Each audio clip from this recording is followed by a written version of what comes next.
I tell you what, Francis Ngannou bet on himself at UFC 270, and on Saturday night he came up trumps, because when that fight ended, his hand was raised and he remains the heavyweight champion of the world. And in the co-main event, we had Davison Figueiredo squaring off against Brandon Moreno for a third time, and this time he gets the victory and he takes back that flyweight championship from Moreno. I'm here to give you my opinions about what went down at UFC 270 on Saturday night.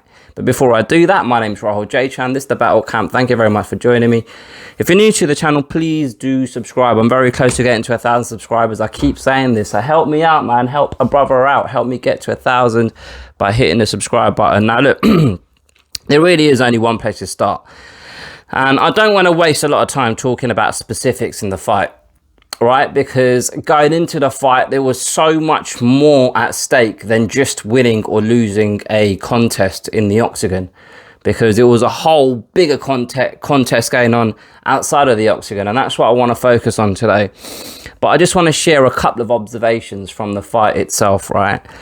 So obviously the first thing you notice when Francis Ngannou walks into the cage, the octagon, is those pads on his knees, and Daniel Cormier and Joe Rogan are referencing these rumors that is Francis Ngannou hurt? Has he hurt his knees? There's been word circulating around earlier on today that Francis Ngannou might have hurt his knee, and I feel as though that was quite obvious, that was quite evident in his movement during the fight. But I was second guessing myself, because I was thinking to myself, does it look like he's not moving as well as he has in the past? Or is it the fact that Ciryl Gane's footwork and the way Ciryl Gane is able to stay on the outside of Francis Ngannou's striking range, is that kind of bamboozling Francis Ngannou? And Francis Ngannou isn't able to effectively close down the distance. So it looks as though he's kind of caught in no man's land. So it looks like he's not moving as intelligently as he has in the past. In other words, is it Francis Ngannou because of his knee, or is Ciryl Gane making him look slightly stupid? And that's what was going through my mind as I was watching the fight, right? And then we go past the second round ends, and you see they show Francis Ngannou's face, and he's walking back to his corner with his mouth open. He's breathing from his mouth, and it's a bit like, oof, this might be a very, very, very, very difficult night in the office for Francis Ngannou. Now, we all know how the fight went, right? But the one thing that sticks with me is in that third round when Ciryl Gane threw that kick, and Francis Ngannou caught that kick, and he used that as leverage to secure the takedown. It felt as though that was obviously just an opportunity that came to him, and he took advantage of that opportunity at that moment. Because from memory, and I haven't watched the fight back since Saturday night, from memory, I don't remember Francis Ngannou trying to take Gane down until that happened.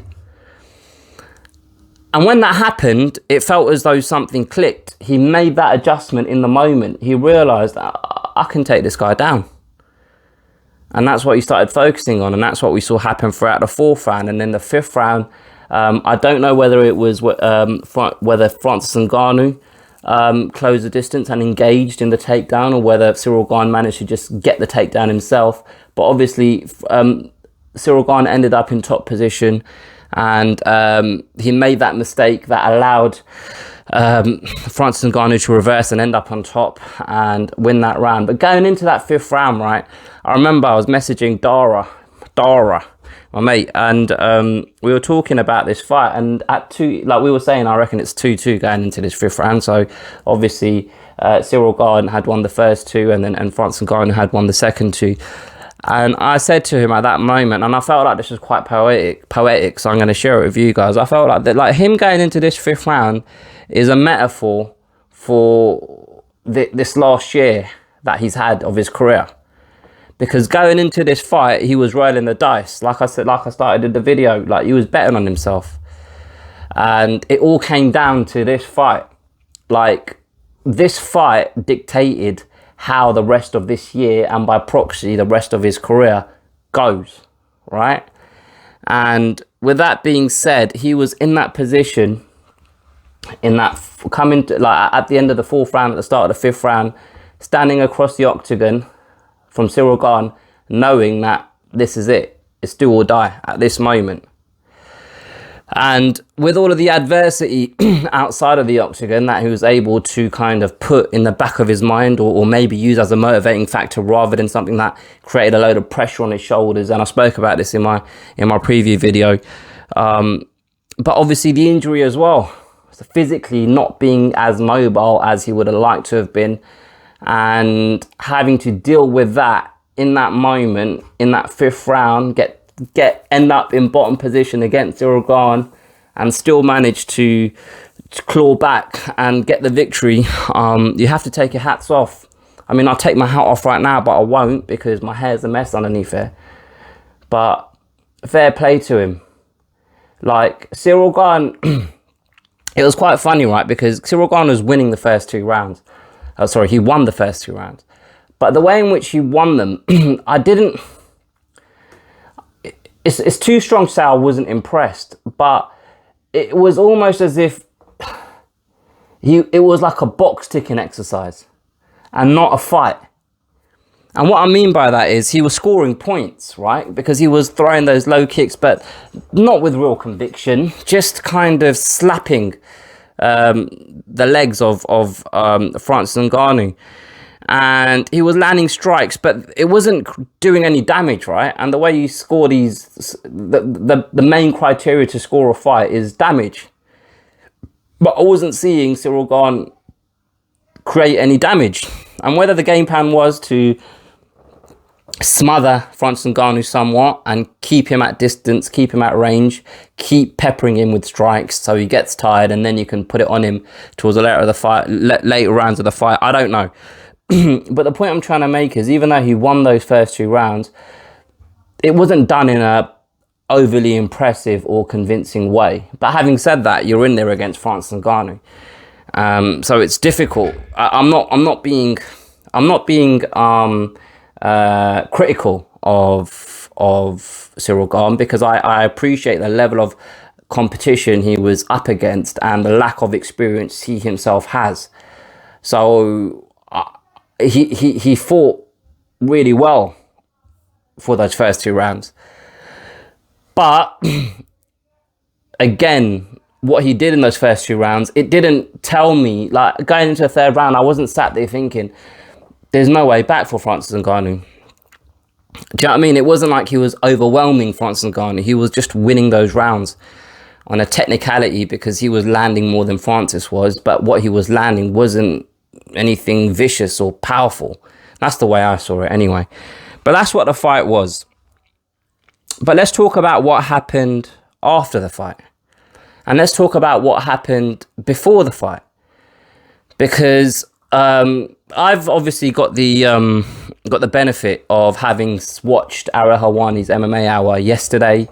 I've watched some of the post-fight reaction from the Green Room, MMA ringer, Helwani, Pete Carroll, Chuck Mindenhall.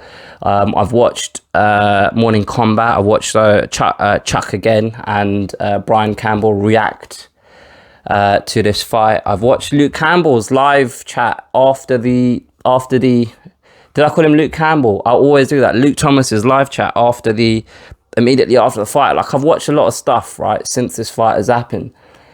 And I say I've got the benefit, it's because a lot of information has been coming out since that fight has happened. Now, immediately after the fight, what I knew was Francis Ngannou had stated that he hurt his knees, right? So he confirmed the rumors going into the fight. He hurt his knee, not knees. He tore at MCL or ACL, whatever the injury is, right? But he's got a significant injury to his knee going into this fight, hence the knee pads. As he's won the fight, there's no sign of Dana White in the octagon. No sign of Dana White in the octagon. And then after the fight, post-fight press conference, because I remember I went to sleep, so I woke up Sunday morning because I had an early start because I went to watch Arsenal play, and the less said about that, the better. But I woke up and I was excited. I thought, you know what, I've got YouTube Premium. I've got YouTube. I pay for YouTube.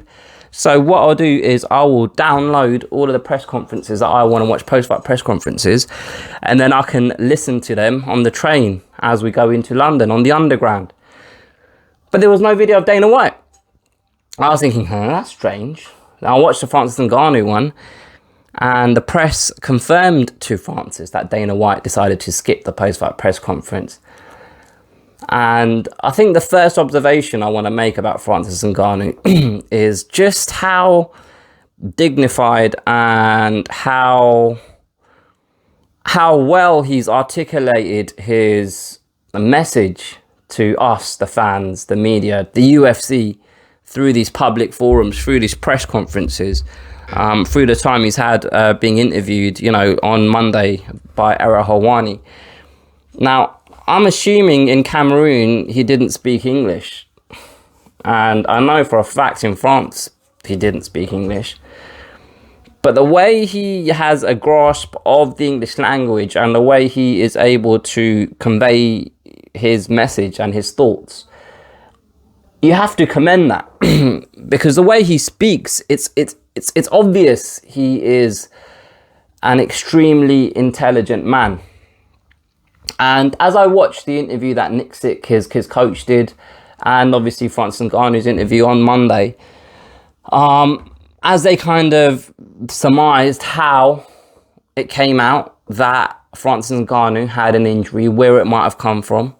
They didn't accuse anyone, but they did, I think Nick Sick did allude to the fact that it might have been someone from the UFC that let it slip, that Francis Ngannou's knee is hurt.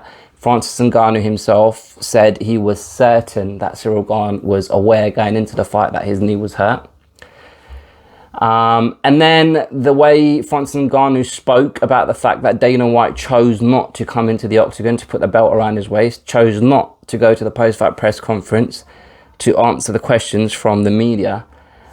Personally, I think that was a major misstep on Dana White's part.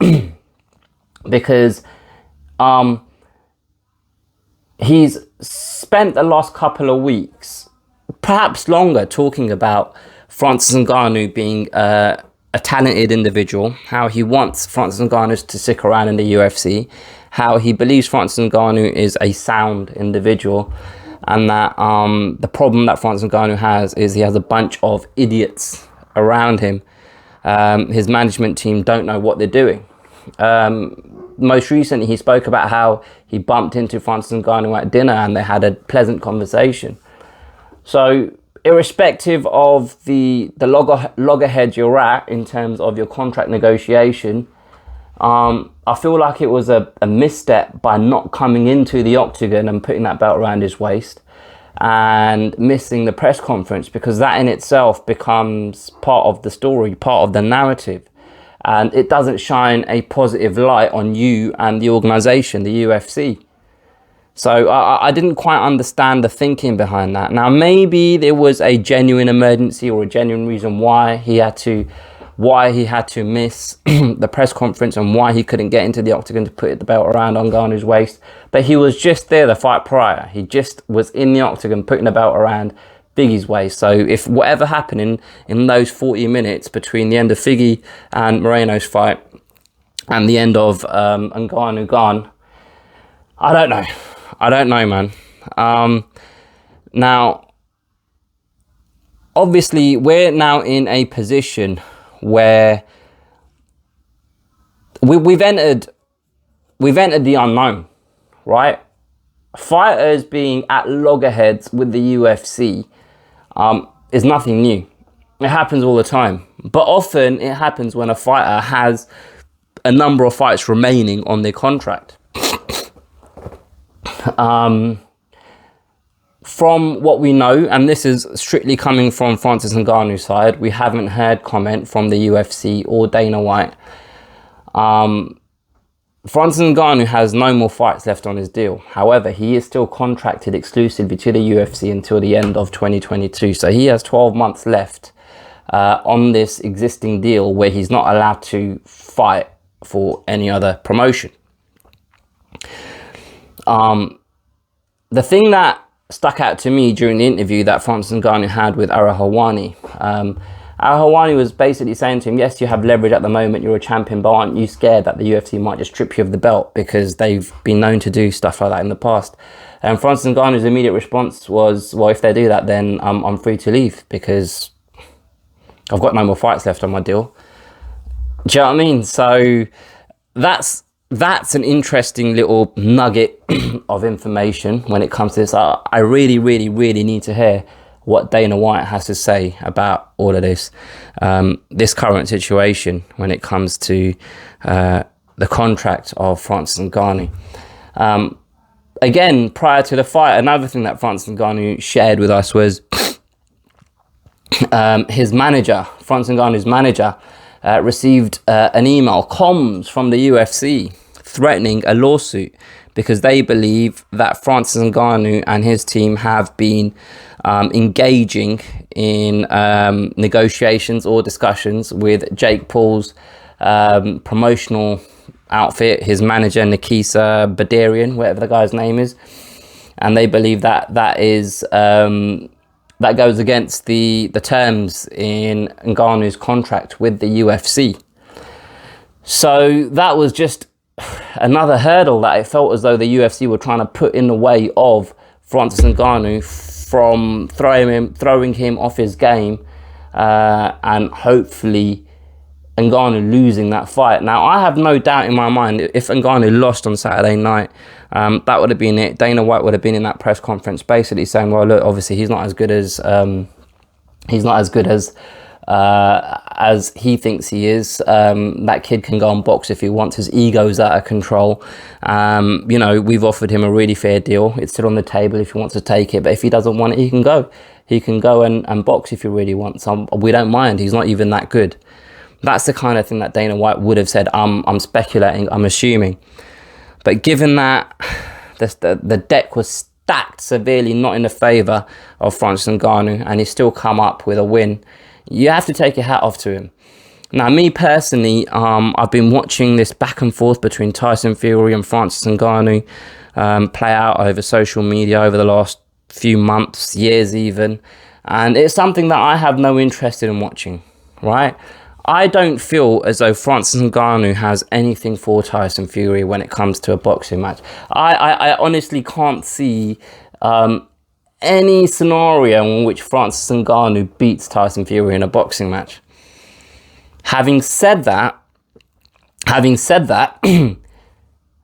it's clearly a passion of Francis Ngannou's. And he's done the work required to build up enough of a profile where there might be some sort of commercial interest in him boxing Tyson Fury. Like, he's put in that work himself. His backstory, just the way he managed to come through all of the adversity he's faced throughout his life to be in the position that he's in, that alone justifies him wanting to do something for himself that he wants to do. And the elephant in the room is, it's quite clear that if he does go off and box Tyson Fury, he'll be earning exponentially more money than he has in the past, fighting in MMA contests for the UFC. I saw this tweet and I was trying to find it before I started recording this video, where it showed the disclosed fighter purses for Saturday night. And I mean, Francis Ngannou 600k, no win bonus. Ciryl Gane 500k, show money. Davison Figueiredo 150k, Brandon Moreno 200k. Like, this is what these guys were paid. This is what these guys were paid. And if you add up all of the purses on that card, I think it equates to something like $2 million.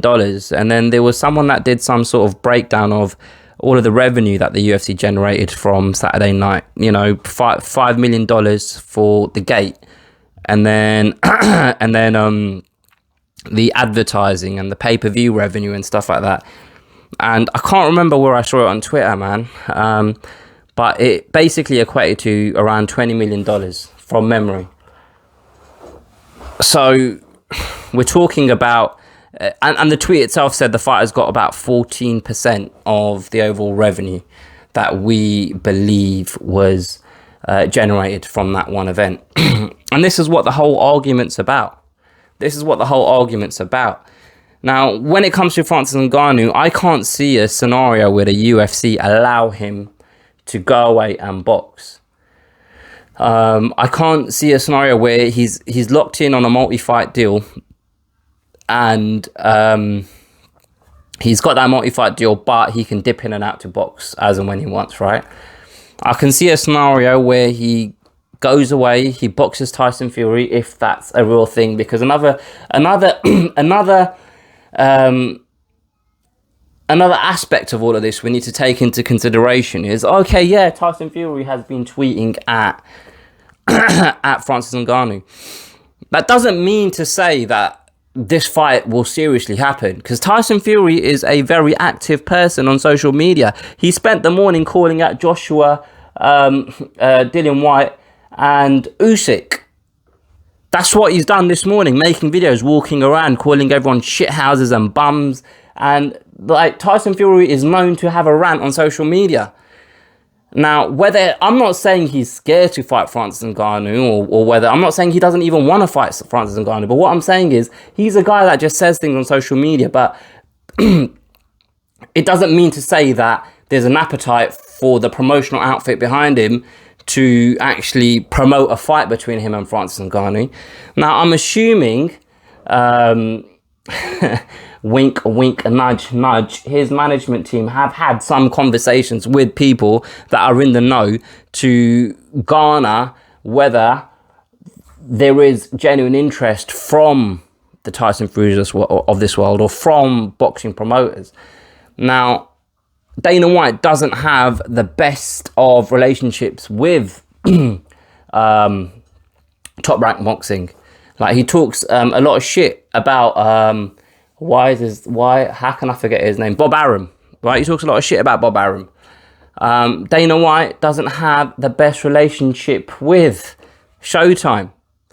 Like, he talks a lot of shit about Steven Espinoza. Now, these guys have, obviously Bob Arum is a promoter, and he has the means to promote an event between Tyson Fury, given that Tyson Fury signed to Bob Arum, and Francis Ngannou. Steven Espinoza is a man of some influence that might be able to pull strings where Francis Ngannou boxes a Deontay Wilder, or a, someone that's signed to the PBC.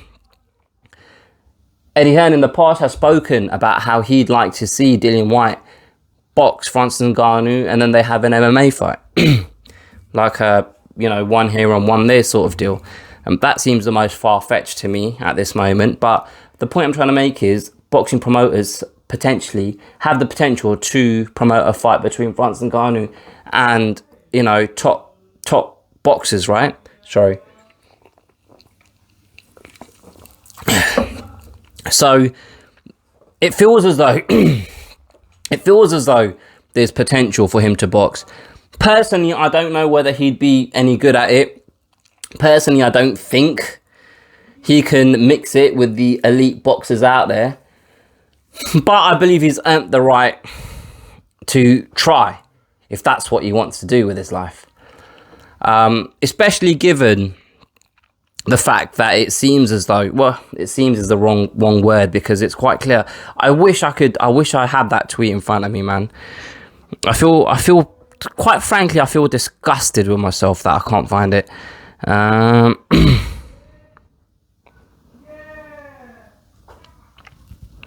As I've just seen from ESPN, exclusively for ESPN Plus subscribers, UFC President Dana White will answer questions from the fans live tomorrow night at 8 p.m. So maybe at this point, Dana White will let us know why he decided to miss the press conference and not put the belt around the waist of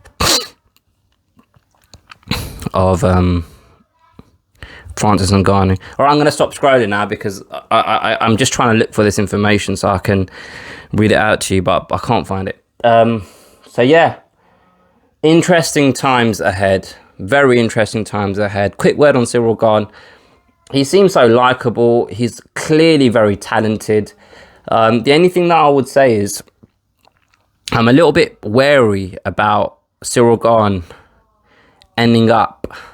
Like, I'm not saying it's going to happen, and I'm not predicting it's going to happen. What I am saying is there is potential for Ciryl Gane to do a Dominic Reyes. With Dominic Reyes, obviously had that amazing performance against John Jones in that title fight that many believe he won, myself included. But Dominic Reyes on his ascent to that position didn't really beat a lot of robust challenges. Do you know what I mean?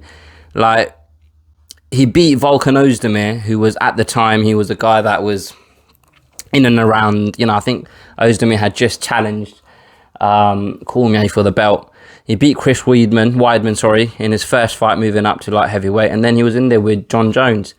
But then he lost to Jan Blachowicz, and then he lost to Yuri Prochazka, and those guys obviously are very talented individuals, and losing to them isn't like a massive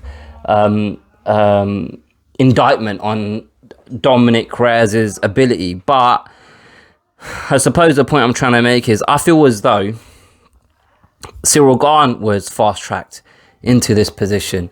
He was given this interim title shot out of nowhere.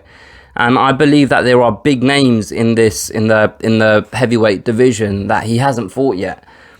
And he's shown a slight vulnerability in his fight with Francis Ngannou, with the way he was taken down. And there are fighters in the heavyweight division that are able to take you down. I'm thinking of Curtis Blades and names like that. I suppose what I'm trying to say is there's clearly room for improvement for Ciryl Gane, and I hope he's able to make those improvements before it catches up with him, depending on who he fights and what his career path looks like. But he's a young heavyweight. He's just young in the game, and there's plenty. I can see plenty of room for improvement, but there's already plenty of talent there to start with. Do you know what I mean? So he can make his way back. He can obviously make his way back. He will make his way back. I'm just trying to point out, it's just a thought that I had, and I hope I'm wrong, but I just thought, well, you know what? He might go down that same road. So he needs to obviously try his best to avoid that. Captain Obvious over here. Now, I've already gone on for half an hour about Francis Ngannou and Ciryl Gane. So I'm just quickly going to talk about the co-main event, which is obviously the third fight between Brandon Moreno and Figgy.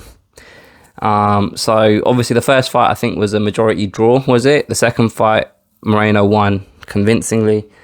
And this third fight, Figgy won in a close but unanimous decision where he won 3 rounds to 2, and that's exactly how I scored it. I've got it written down on my phone, what rounds I gave to who. But the problem that we have is I'm actually recording on my phone at the moment, so I can't even look at my notes because that's how ill-prepared I am for this video. But what I will say really quickly is it's obvious that Figgy made adjustments. So this is how I kind of interpreted what I've seen in the first in these 3 fights, right? So in the first 2 fights, in the first fight, I felt as though Figgy kind of went in there, not really respecting Moreno a great deal. And I felt as though he went in there, it was a quick turnaround, remember, from his previous fight. And he felt as though he was just going to blast through Moreno. And that's exactly what he tried to do.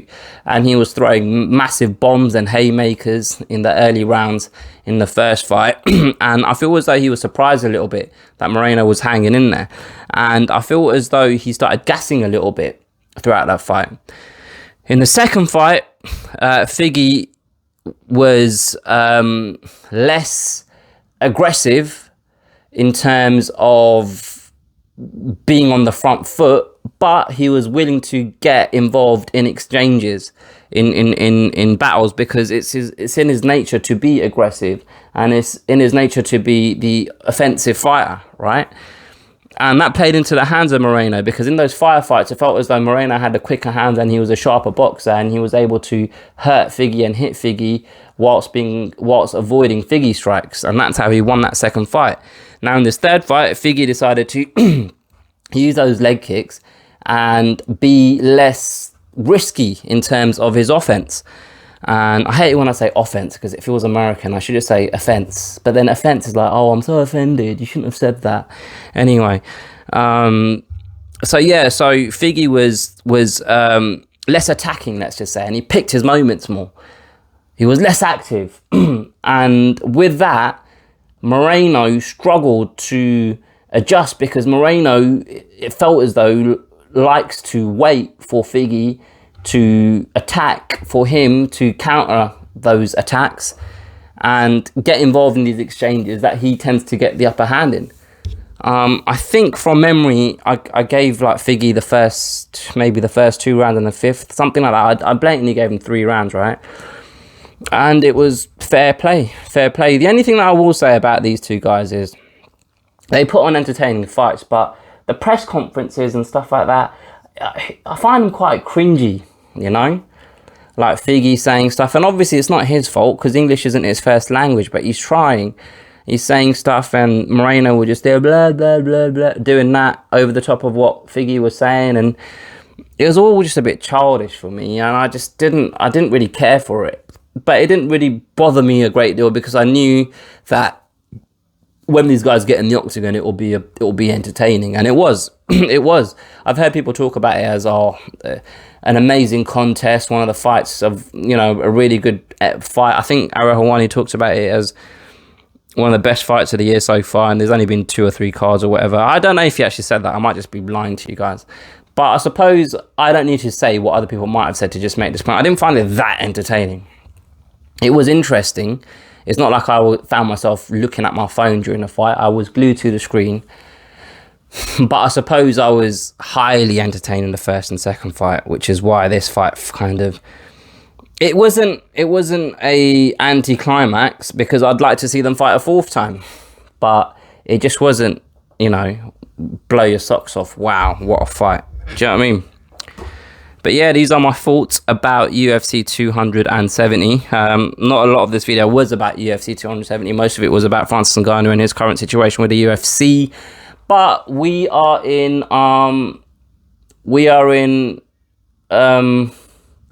what's the word? New waters? Is it fresh waters now? Maybe. But we're currently in a situation that I can't remember being in for a long time. And I want to hear what Dana White has to say about all of this, about missing the press conference, about not being there to put the belt on it around his waist. I'm certain it will just be, his manager's a fucking idiot, and I don't want to be in the octagon with him. So I said to whatever his name is, Mick Maynard, you go and do it, man. Terrible American accent. But I want to hear what he has to say about it. I want to see what the pay-per-view numbers are for this event, because if they're not amazing, if they're not plus 600,000 or whatever, then that'll be another stick that Dana will use to try and beat Francis Ngannou with. But yeah, I'm just very interested for every step of the next few months and see how this whole situation with Francis Ngannou, his contract, his injury with his knee, how it all plays out with him currently being a champion and not being legally obligated to fight for the UFC ever again if he doesn't want to. But anyway, thank you very much for sticking with me for over half an hour while I went off on tangents during this video.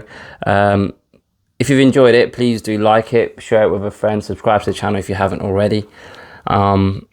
Please feel free to comment about anything that I've said in this video, respond to any points that I've made, raise your own points in the comment section, and I'll be sure to respond if you're not talking absolute bollocks.